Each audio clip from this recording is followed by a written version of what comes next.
Hi, Greg School families. This is Mrs. Roberts, and we'll be reading chapters 38 through 40 in Despero. Please turn to pages 196 in your books to read along with me. Chapter 38, To the Dungeon.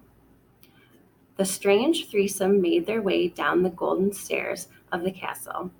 The princess and Mig walked side by side, and Roscuro hid himself again in the pocket of Mig's apron, and Mig pointed the sharp tip of the knife at the princess's back, and together they went down, down, down. The princess was led to her fate as around her everyone slept. The king slept in his giant bed with his crown on his head and his hands crossed on his chest, dreaming that his wife the queen was a bird with green and gold feathers who called his name, Philip, Philip, Philip, without ceasing. Cook slept in a too small bed off the kitchen, dreaming of a recipe for soup that she could not find. Where did I put that? She mumbled in her sleep. Where did that recipe go? It was for the queen's favorite soup. I must find it. And not far from Cook, in the pantry, atop a bag of flour, slept the mouse Despero, dreaming, as you know, reader, of knights in shining armor, of darkness and of light. And in the whole of the darkened, sleeping castle, there was only the light of the candle in the hand of Migriso. The candle shone on the princess's dress and made it sparkle, and the princess walked tall in the light and tried not to be afraid. In this story, reader, we have talked about the heart of the mouse and the heart of the rat and the heart of the serving girl, Migriso, but we have not talked about the heart of the princess. Like most hearts, it was complicated, shaded with dark and dappled with light. The dark things in the princess's heart were these: a very small, very hot, burning coal of hatred for the rat who was responsible for her mother's death. And the other darkness was a tremendous sorrow, a deep sadness that her mother was dead, and that the princess could now only talk to her in her dreams. And what of the light in the princess's heart? Reader, I am pleased to tell you that the P was a kind person, and perhaps, more important, she was empathetic. Do you know what it means to be empathetic? I will tell you. It means that when you are being forcibly taken to a dungeon, when you have a large knife pointed at your back, when you are trying to be brave, you are able still to think for a moment of the person who is holding that knife. You are able to think, oh, poor Mig, she wants to be a princess so badly that she thinks that this is the way. Poor, poor Mig. What must it be like to want something that desperately? That, reader, is empathy. And now you have a small map of the princess's heart: hatred, sorrow, kindness, and empathy. The heart that she carried inside her as she went down the golden stairs and through the kitchen. And finally, just as the sky outside the castle began to lighten, down into the dark of the dungeon with the rat and the serving girl. Chapter 39, Missing. The sun rose and shed light on what Roscuro and Migriso had done. And finally, Despero awoke. But alas, he woke too late. I haven't seen her, Louise was shouting. And I tell you, I washed my hands of her. If she is missing, I say good riddance to bad rubbish. Despero sat up. He looked behind him. Oh, his tail, gone. Given over to the knife, and where the tail should be, nothing but a bloody stump. And more foul play. Gregory dead, shouted Cook. Poor old man, that rope of his broken by who knows what, and him lost to the dark and frightened to death because of it. It's too much. Oh no, whispered Despero. Oh no, Gregory is dead. The mouse got to his feet and began the long climb down from the shelf. Once he was on the floor, he stuck his head around the door of the pantry and saw Cook standing in the center of the kitchen, wringing her fat hands. Beside her stood a tall woman jangling a ring of keys.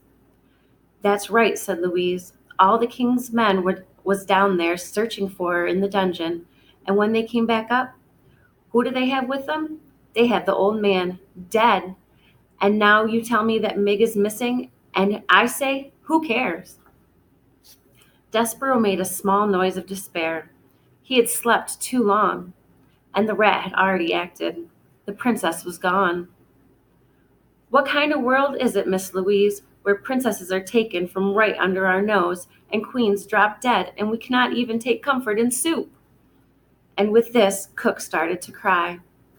Shh, said Louise. I beg you, do not say that word. Soup, shouted Cook. I will say it. No one can stop me. Soup, soup, soup. And then she began to cry in earnest, wailing and sobbing. There, said Louise. She put a hand out to touch Cook, and Cook slapped it away. It'll be all right, said Louise. Cook brought the hem of her apron up to wipe her tears. It won't, she said. It won't be all right ever again. They've taken our little darling away. There ain't nothing left to live for without the princess. Despero was amazed to have exactly what it was in his heart spoken aloud by such a ferocious, mouse-hating woman as Cook. Louise again reached out to touch Cook, and this time Cook allowed her to put her arm around her shoulder. What will we do? What will we do? Wailed Cook. Louise said, Shh, there. Alas, there was no one to comfort Despero, and there was no time anyway for him to cry. He knew what he had to do. He had to find the king. For having heard Roscuro's plan, reader, Despero knew that the princess was hidden in the dungeon. And being somewhat smarter than Migrisao, he sensed the terrible, unspoken truth behind Roscuro's words. He knew that Mig could never be a princess, and he knew that the rat, once he captured the pea, would never let her go. And so the small mouse, who had been dipped in oil, covered in flour, and relieved of his tail, slipped out of the pantry and past the weeping ladies. He went to find the king. Chapter 40, Forgiveness. He went first to the throne room, but the king was not there. And so Despero slipped through a hole in the molding and was making his way to the princess's room when he came upon the mouse council, 13 mice and one most very honored head mouse, sitting around their piece of wood, debating important mouse matters. Despero stopped and stood very still. Fellow honored mice, said the most very honored head mouse, and then he looked up from the makeshift table and saw Despero. Despero, he whispered. The other mice of the council leaned forward, straining to make some sense of the word that the head mouse had just uttered. Pardon, said one. Excuse me, said another. I didn't hear right, said a third. I thought you said Despero. The head mouse gathered himself. He tried speaking again. Fellow members, he said. A ghost. A ghost! And he raised a shaking paw. He pointed at it. Despero. The other mice turned and looked. And there was Despero Tilling, covered in flour, looking back at them, the telltale red thread still around his neck, like a thin trail of blood. Despero, said Lester. Son, you have come back. Despero looked at his father and saw an old mouse whose fur was shot through with gray. How could that be? Despero had gone only a few days, but his father seemed to have aged many years in his absence. Son, ghost of my son, said Lester, his whiskers trembling. I dream about you every night. I dream about beating the drum that sent you to your death. I was wrong. What I did was wrong. No, called the most very honored head mouse. No. I've destroyed it, said Lester. I've destroyed the drum. Will you forgive me? He clasped his front paws together and looked at his son. No, shouted the head mouse again. No, do not ask the ghost to forgive you, Lester. You did as you should. You did what was best for the mouse community. Lester ignored the head mouse. Son, he said, please. Despero looked at his father, at his gray-streaked fur and trembling whiskers, at his front paws clasped together in front of his heart, and he felt suddenly as if his own heart would break in two. His father looked so small and sad. You can see here the picture of the Mouse Council all looking at Despero. Oh, the lights came back up.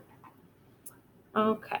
Forgive me, said Lester. Forgiveness, reader, is, I think, something very much like hope and love, a powerful, wonderful thing, and a ridiculous thing, too. It is ridiculous, after all, to think that a son could forgive his father for beating the drum that sent him to his death. Isn't it ridiculous to think that a mouse could forgive anyone for such perfidy? But still, here are the words Despero Tilling spoke to his father. He said, I forgive you, Pa. And he said those words because he sensed that it was the only way to save his own heart, to stop it from breaking in two. Despero, reader, spoke those words to save himself. And then he turned from his father and spoke to the whole Mouse Council. You are wrong, he said. All of you. You asked me to renounce my sins. I ask you to renounce yours. You wronged me. Repent. Never, said Head Mouse. Despero stood before the Mouse Council, and he realized that he was a different mouse than he had been the last time he faced them. He had been to the dungeon and back up out of it. He knew things that he would never know. What they thought of him, he realized, did not matter. Not at all. And so, without saying another word, Despero turned and left the room. After he was gone, the head mouse slapped his trembling paw on the table. Mouse of the council, he said, we have been paid a visit by a ghost who has told us to repent. We will now take a vote. All in favor of saying that this visit did not occur, vote aye. And from the members of the Mouse Council, there came a tiny but emphatic chorus of ayes. Only one mouse said nothing. That mouse was Despero's father. Lester Tilling had turned his head away from the other members of the Mouse Council. He was trying to hide his tears. He was crying, reader, because he had been forgiven. Thank you for joining me, and keep reading